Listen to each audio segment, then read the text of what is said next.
Hello students, आज हम class 12th में यूनिट 16 पढ़ेंगे दैनिक जीवन में रसायन। दैनिक जीवन में रसायन का जो सबसे पहला भाग है उसमें हम पढ़ेंगे औषधियों के बारे में। तो पहला प्रश्न बनता है, औषधियाँ किन्हें कहते हैं।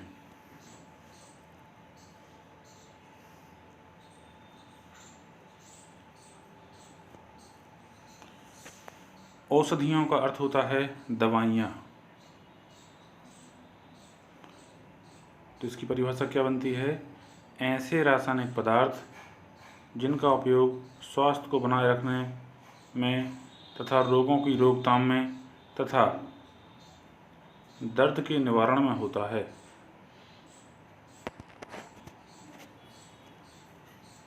उन्हें हम औषधियाँ कहते हैं।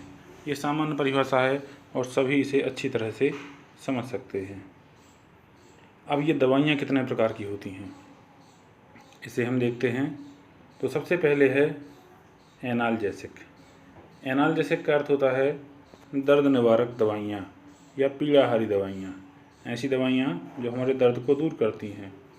दूसरा है एंटीपायरेटिक या ज्वरनाशी दवाइयाँ जो हमारे ज्वर को दूर करती हैं, बुखार उतारने के काम में आती हैं। तीसरी दवाइयाँ होती हैं ट्रैंकुलाइजर्स अर्थात प्रशांतक। ये हमें अवसाद से, टेंशन से मुक्ति दिलाती हैं। इसके बाद नेक्स्ट है एंटीसेप्टिक। एंटीसेप्टिक अर्थात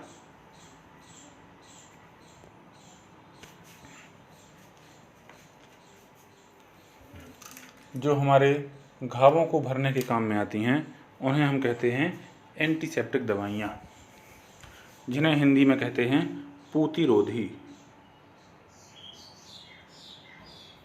इसके बाद नेक्स्ट है डिसइंफेक्टेंट। डिसइंफेक्टेंट अर्थात कीटाणुनाशी। यहाँ हम आपको सिर्फ नाम बता रहे हैं, इनके बारे में विस्तार से हम आगे चर्चा करेंगे। छठवीं है antimicrobial, anti fertility drugs, antibiotics, antacids.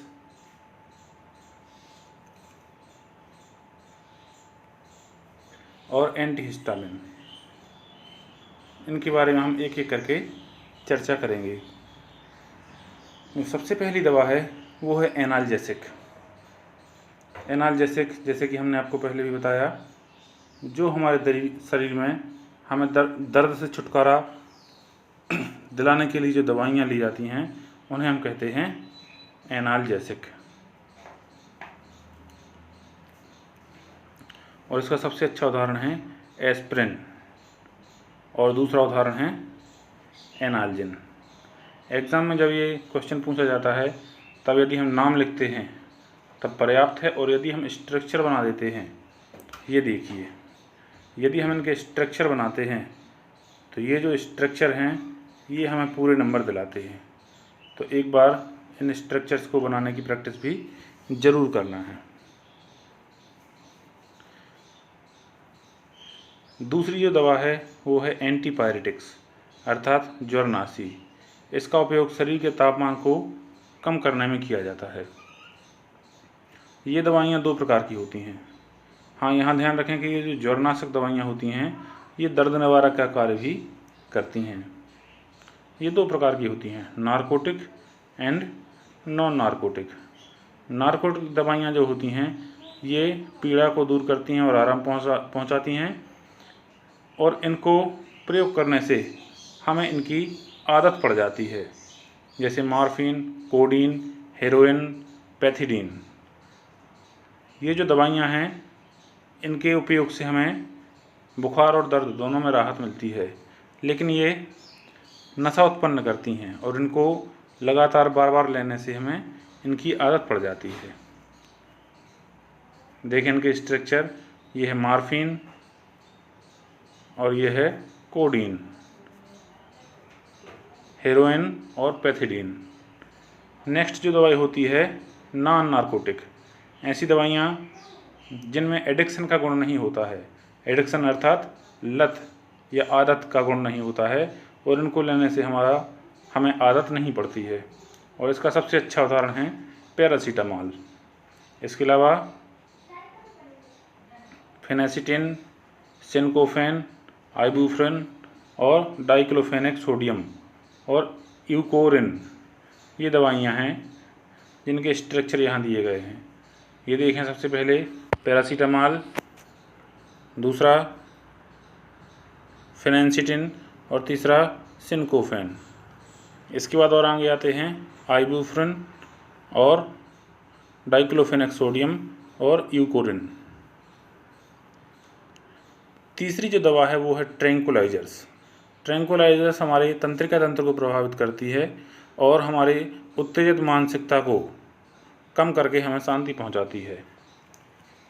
ये जो दवा होती है इसका उपयोग मानसिक रोगों के उपचार में किया जाता है। इसमें भी कुछ शब्द आते हैं, जैसे पहला है सेडेटिव्स। सेडेटिव्स वे औषधियाँ होती हैं जो मानसिक रूप से अस्वस्थ तथा उत्तेजित मरीजों को दी जाती हैं। इसके अलावा दूसरी दवाई होती है एंटी डिप्रेसेंट, जो डिप्रेशन के मरीजों को दी जाती है, अर्थात वे मरीज जो अत्यधिक मायूसी या दुख का अनुभव करते हैं उन्हें ये दवाई दी जाती है। ये जो ट्रैंक्विलाइजर्स दवाइयाँ होती हैं ये दो टाइप की होती हैं, हिप्नोटिक और नॉन हिप्नोटिक। तो पहले देखते हैं हिप्नोटिक। ये निद्राकारी औषधियाँ होती हैं जिन्हें हम नींद की गोलियाँ भी कहते हैं। पहला उदाहरण इसका बारबिटूरिक एसिड और बारबिटल, ल्यूमिनल और सेकोनल। ये दवाइयाँ निद्रा उत्पन्न करती हैं। ये देखिए, इनके स्ट्रक्चर बने हुए हैं, बारबिटूरिक एसिड, बारबिटल, ल्यूमिनल और सेकोनल। दूसरी हैं नॉन हिप्नोटिक्स। ये दवाइयाँ अपेक्षाकृत मंद होती हैं और निद्राकारी नहीं होती हैं, अर्थात इनको लेने से हमें नींद नहीं आती है। मतलब नींद तो आती है लेकिन दवाइयाँ लेने से नींद नहीं आती है। इसके भी कुछ उदाहरण दिए गए हैं, जैसे क्लोरडाइएज़िपॉक्साइड, वेलिम, इक्वेनिल, मेप्रोबामेट और सेरोटोनिन। अब हम आगे बढ़ते हैं, इनके स्ट्रक्चर देखते हैं। ये इन दवाइयों के स्ट्रक्चर दिए गए हैं। ये सारे नोट्स PDF में उपलब्ध हैं और यदि आप कहेंगे तो आपको ये WhatsApp के माध्यम से भेज दी जाएंगी।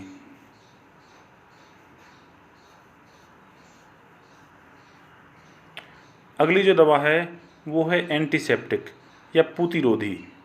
ये जो दवा होती है ये शरीर के घावों को भरने के लिए काम में आती है तथा रोगग्रस्त त्वचा पर या घाव युक्त त्वचा पर लगाई जाती है। ये सूक्ष्म जीवों को नष्ट कर देती है, जैसे कि ऑर्गेनिक डाइस, आयोडीन कंपाउंड्स जैसे कि tincture iodine, Dettol, Savlon, sulphur बायोथिनॉल,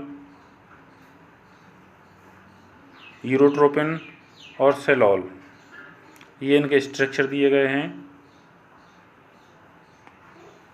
पांचवी जो दवा है वो है डिसइंफेक्टेंट।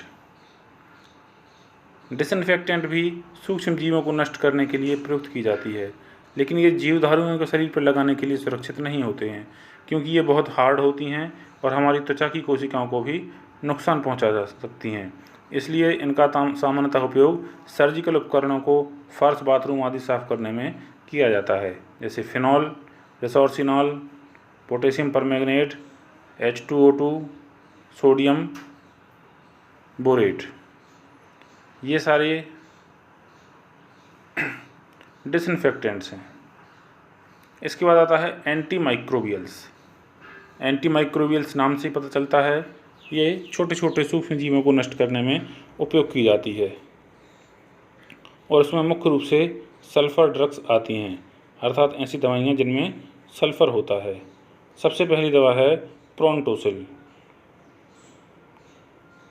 इस दवा का ये स्ट्रक्चर दिया गया है और इसका उपयोग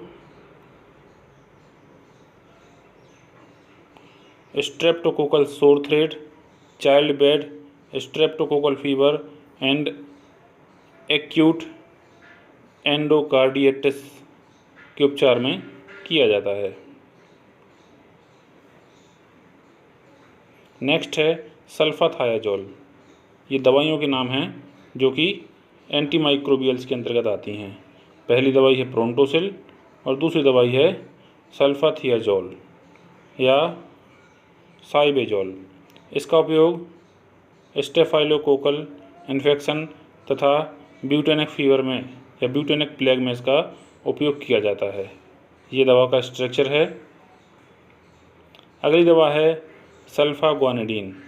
इसका प्रयोग बैसिलरी डिसेंट्री में किया जाता है। इसके बाद नेक्स्ट दवा है सल्फापायरिडीन। इसका उपयोग निमोनिया के उपचार में किया जाता है। ये देखिए इसका स्ट्रक्चर। इसके बाद नेक्स्ट है सल्फाडाइअजीन। इसका उपयोग मेनिंजाइटिस के उपचार में किया जाता है। नेक्स्ट है सल्फा एसिटामाइड। इसका उपयोग यूरिनरी ट्रैक्ट इन्फेक्शन या यूटीआई के उपचार में किया जाता है। इसके बाद नेक्स्ट है एंटी फर्टिलिटी ड्रग्स। अगली दवा है एंटी फर्टिलिटी ड्रग्स। इसे हम हिंदी में कहते हैं प्रतिजनन रोधी या प्रतिजनन औषधि, अर्थात जो जनन क्षमता को कंट्रोल करती है। इसकी जो संरचना है वो फीमेल सेक्स हार्मोन को समान होती है। इसके कुछ एग्जाम्पल दिए गए हैं, 3 एग्जाम्पल दिए गए हैं। फीमेल सेक्स हार्मोन कौन कौन से होते हैं? Estrogen and progesterone.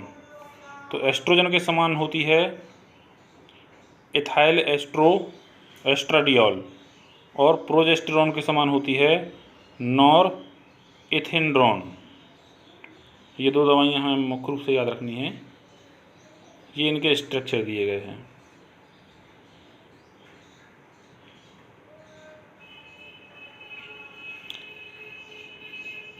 लगातार वीडियो आपके इस YouTube चैनल पर लगातार प्रसारित किए जाएंगे। तो यदि आपने इस चैनल को सब्सक्राइब नहीं किया है तो सब्सक्राइब कर लें और इस वीडियो को लाइक करें। नेक्स्ट जो दवा है वो है एंटीबायोटिक्स। एंटीबायोटिक्स ऐसे रासायनिक पदार्थ होते हैं जो सूक्ष्म जीवों के द्वारा उत्पन्न होते हैं तथा अन्य सूक्ष्म जीवों को नष्ट करने में सक्षम होते हैं। इसके पहले जो हमने कुछ दवाइयाँ पढ़ी जैसे एंटीबायोटिक और एंटीमाइक्रोबियल डिसइंफेक्टेंट, ये भी सूक्ष्म जीवों को ही नष्ट करती हैं, किंतु ये सूक्ष्म जीवों द्वारा उत्पन्न नहीं होती हैं। ये विशेषता होती है सिर्फ एंटीबायोटिक्स की। जो दवाइयाँ सूक्ष्म जीवों द्वारा उत्पन्न होती हैं और कुछ अन्य सूक्ष्म जीवों को नष्ट करने की क्षमता रखती हैं। इसका सबसे अच्छा उदाहरण और सबसे प्रचलित उदाहरण है पेनिसिलिन, जो सबसे पहले खोजा गया था। ये निमोनिया, ब्रोंकाइटिस और सोर थ्रोट जैसे रोगों के उपचार में बहुत ही कारगर है। ये इसकी संरचना है और ये पेनिसिलिन के कुछ प्रकार दिए गए हैं।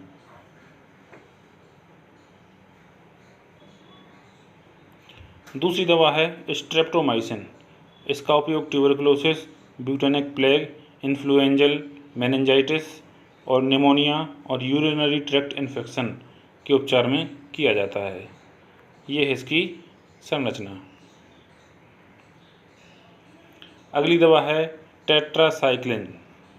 ये भी एक एंटीबायोटिक है जिसका उपयोग निमोनिया, एक्टिनोमाइकोसिस,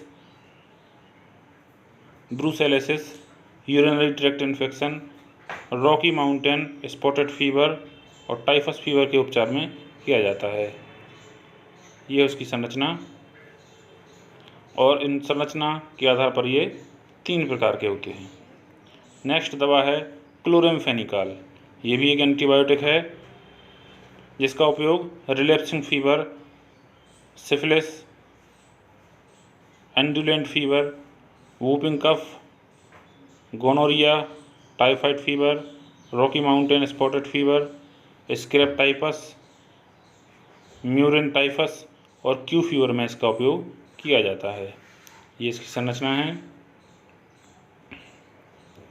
नेक्स्ट है एंटासिड्स।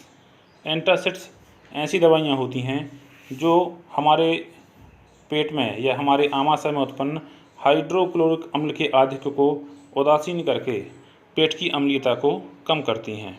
इन्हें एंटासिड्स कहते हैं। सामान्य रूप से जो एंटासिड्स उपयोग किए जाते हैं वो होते हैं magnesium hydroxide, magnesium carbonate, aluminium hydroxide, calcium carbonate और सोडियम बाइकार्बोनेट आदि। देखिए, जैसे कि ये है सोडियम बाइकार्बोनेट। सोडियम बाइकार्बोनेट जब पेट के अम्ल से HCl से क्रिया करता है तो ये NaCl बना लेता है। इस प्रकार से पेट की अम्लता दूर हो जाती है।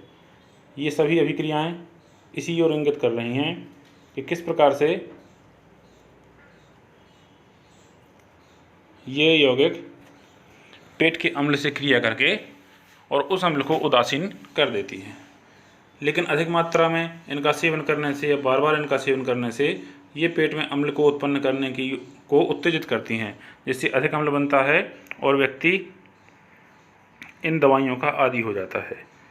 और अधिक सेवन करने से पेट में अल्सर जैसा समस्याएं भी आ जाती हैं। इसीलिए कुछ अन्य दवाइयों का प्रयोग किया जाता है, जैसे रेनिटिडीन, सेमेटिडीन, ओमेप्राजोल और लेसोप्राजोल। ये दवाइयाँ अम्ल को उत्पन्न ही नहीं होने देती हैं। सामान्य तौर पर भोजन करने से पहले ये ली जाती हैं, जिससे पेट में कम अम्ल उत्पन्न होता है और हम पेट की अम्लता से बच जाते हैं। सबसे मुख्य उदाहरण इसका रेनिटिडीन। इनकी संरचना देखिए आप, ये दिया गया है सेमेटिडीन, रेनिटिडीन और ओमेप्राजोल। ये दवाइयाँ हैं एंटासिड्स। ये जो दवाइयाँ हैं ये अधिक उपयोग की जाती हैं तथा ज़्यादा सुरक्षित होती हैं, जबकि जो क्षारीय लवण होते हैं उनका उपयोग कम किया जाता है। अगली जो दवा है वो है एंटीहिस्टामिन। हिस्टामिन वे पदार्थ होते हैं जो हमारे शरीर में एलर्जी उत्पन्न करते हैं, और ये जो औषधियाँ होती हैं ये एलर्जी को कम करती हैं या दूर कर देती हैं। इसलिए इन दवाइयों को एंटीहिस्टामिन या एंटी एलर्जिक ड्रग्स भी कहते हैं। ये औषधियाँ हिस्टामिन के प्रभाव को समाप्त करके एलर्जी को रोक देती हैं। सामान्य तौर पर एलर्जी में खांसी, जुखाम, अस्थमा, आँखों में खुजली, त्वचा में चकत्ते बनना, सूजन आना आदि लक्षण उत्पन्न होते हैं, और इन दवाइयों के द्वारा इन लक्षणों पर रोक लगाई जाती है। जैसे सामान्य तौर पर AVIL एविल गोली का प्रयोग हम करते हैं एलर्जी को दूर करने के लिए, जो कि केमिकल रूप से क्या होती है, ट्राइमीथेन होती है। दूसरी दवाई है क्लोरट्राइमीथेन, डाइफेनाइल हाइड्रामाइन, फिनार्जेन, एंट्राजेन,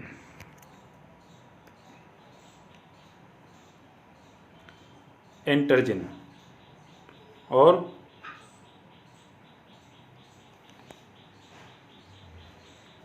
पैराजिल, सेवेंटल, सिट्राजिन। ये सारी दवाइयाँ एलर्जी को दूर करती हैं, जिनकी संरचना दी गई हैं।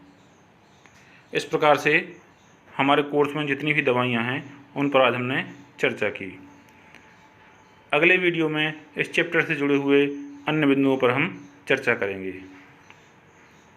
तो आप अपनी पढ़ाई जारी रखिए और इस तरह लगातार वीडियो को देखते रहिए। लाइक कीजिए, सब्सक्राइब कीजिए और अपने दोस्तों को भी ज़रूर बताइए। धन्यवाद।